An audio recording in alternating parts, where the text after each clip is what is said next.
Welcome my dear friends, welcome, good morning to everyone. আর আশা করি সবাই খুব ভালো আছো।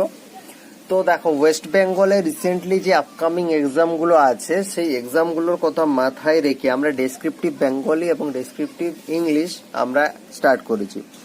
তো দেখো, এটা প্র্যাকটিসের ব্যাপার। যত বেশি পরিমাণে আমরা প্র্যাকটিস করব তত সেই বিষয়টার প্রতি আমরা দক্ষ হয়ে উঠবো। ঠিক আছে? তো ট্রান্সলেশন দেখো, আজকে আমি একটা ইম্পর্টেন্ট ট্রান্সলেশন নিয়ে এসেছি। তো দেখো, প্রথম বাক্যটা বলেছে বিদ্যাসাগরের তার মায়ের প্রতি অসাধারণ ভক্তি ছিল। সবারই থাকা উচিত, আই থিঙ্ক। তাহলে বিদ্যাসাগরের তার মায়ের প্রতি অসাধারণ ভক্তি ছিল, তাহলে সাবজেক্ট কে? বিদ্যাসাগর, তাই তো? তাহলে দেখো, ছিল মানে কি? Past tense. তাহলে বিদ্যাসাগর, ঠিক আছে, বিদ্যাসাগর হ্যাড, ছিল,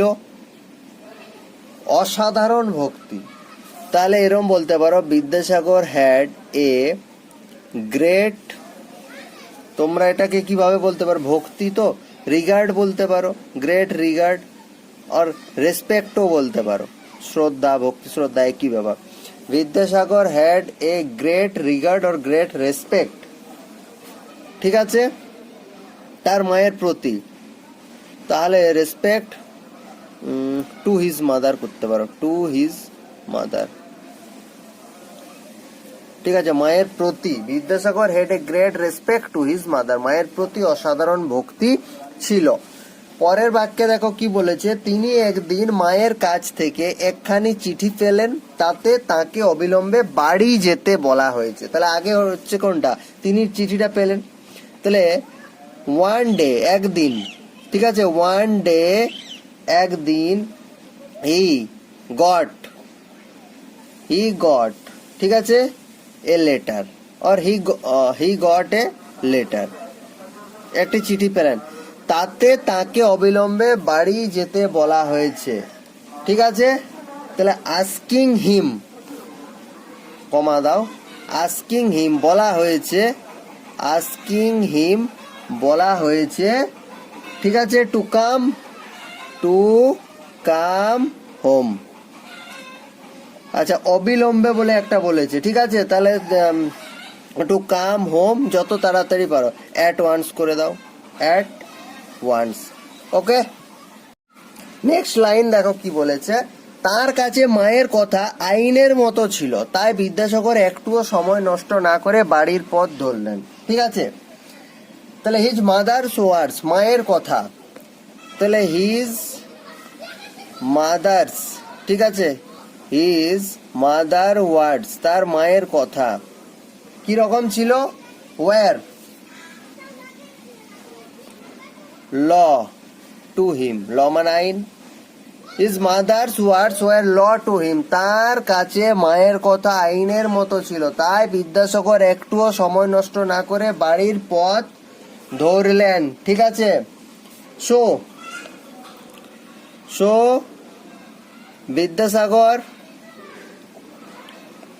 বিদ্যাসাগর বাড়ির পথ ধরলেন। ঠিক আছে? Vidyasagar started to go home, সময় নষ্ট না করে, উইদাউট লুজিং এনি টাইম। বোঝাতে পারলাম যে তার কাছে মায়ের কথাটা কি ছিল? আইনের মতো ছিল, তাই বিদ্যাসাগর একটুও সময় নষ্ট না করে কি করলেন? বাড়ির পথ ধরলেন। ওকে, নেক্সট লাইন দেখো, তার গ্রামের সবচেয়ে কাছের কৃষ্ণরামপুর স্টেশনে যাবার প্রথম যে ট্রেন পেলেন তাতেই চড়ে বসলেন। তাহলে আগে লিখবো কি? চড়ে বসলেন, তার মানে হি টুক দ্য ফার্স্ট, প্রথম train, the first available train করো, শুনতে ভালো লাগে, মানে প্রথম যে ট্রেনটা অ্যাভেলেবেল ছিল, ফার্স্ট অ্যাভেলেবেল ট্রেন। ঠিক আছে? কোথার? ফর কৃষ্ণরামপুর, কমা দাও, তার গ্রামের সবচেয়ে কাছের স্টেশন। তাহলে এরপর the station nearest to his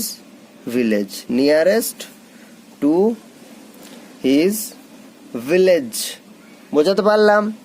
যে তার গ্রামের কি বলছে দেখো, তার গ্রামের সবচেয়ে কাছে কৃষ্ণরামপুর স্টেশনে যাবার প্রথম যে ট্রেনটা পেলেন তাতেই চড়ে বসলেন। ওকে, নেক্সট দেখো কি বলেছে, সেখান থেকে 20 মাইল দূরে তাদের গ্রামের পথ হেঁটে চললেন। মানে ট্রেন থেকে নামলো, ট্রেন থেকে নামার পর 20 মাইল, তাহলে from there he started on foot.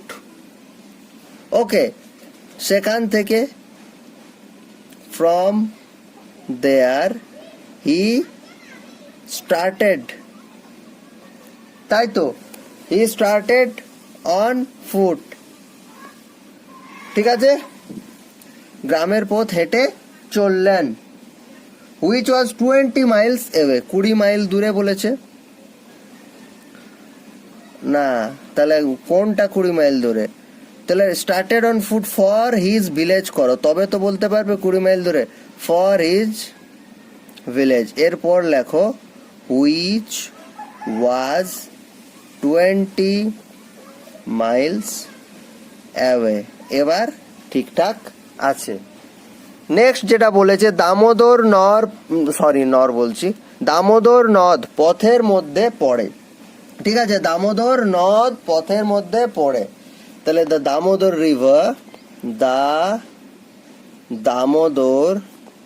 River পথের মধ্যে পড়ে is on his way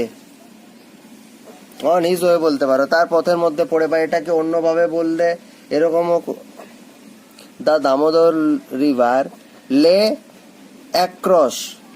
across his পথ। লে মানে থাকা বা পড়া, অ্যাক্রস হিজ পথ। ঠিক আছে, বোঝাতে পারলাম? চলো পরের লাইন। তো আমরা পড়লাম যে পথের মধ্যে পড়ছে। এরপর দেখো বলছে, নদীটি তখন জলে পরিপূর্ণ এবং তাকে ওপারে নিয়ে যাওয়ার কোনো নৌকাও ছিল না। নদীটি কি ছিল? নদীটি তখন জলে পরিপূর্ণ ছিল। তাহলে দ্য রিভার, নদীটি বলেছে যেহেতু, the river was full of water, the river was full of water, জলে পরিপূর্ণ ছিল। And there was no boat for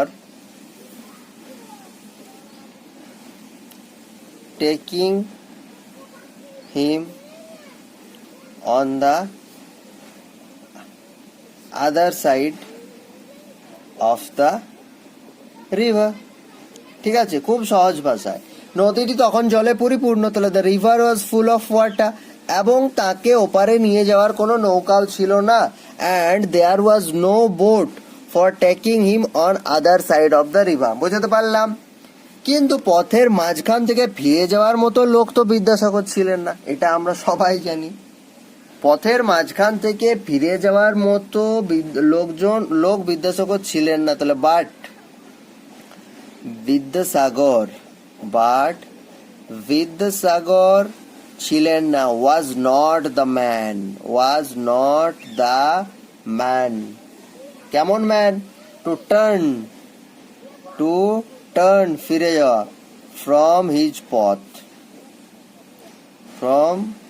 পথ বা মাঝখান থেকে, ফ্রম দ্য মিডিল করতে পারো, from the middle of his পথ। বাট ওটা যদি তুমি এখানে মিডিলটা না ইউজ করতে, টার্ন ফ্রম হিজ পথ, অ্যাকচুয়ালি বোঝাতে চাইছে যে পথের মাঝখান থেকে, মানে অর্ধেকটা দূর এসে আবার মাঝখান থেকে ছেড়ে যাওয়ার মতো লোক তিনি না। তার মানে বলতে চাইছে, এটার থ্রু এটাও বোঝানো হচ্ছে যে কোনো কাজ যখন তিনি শুরু করেছেন সেই কাজটা কমপ্লিট না করে, মানে অর্ধেকটা কমপ্লিট করে ছেড়ে দেওয়ার মতো মানুষ তিনি নন।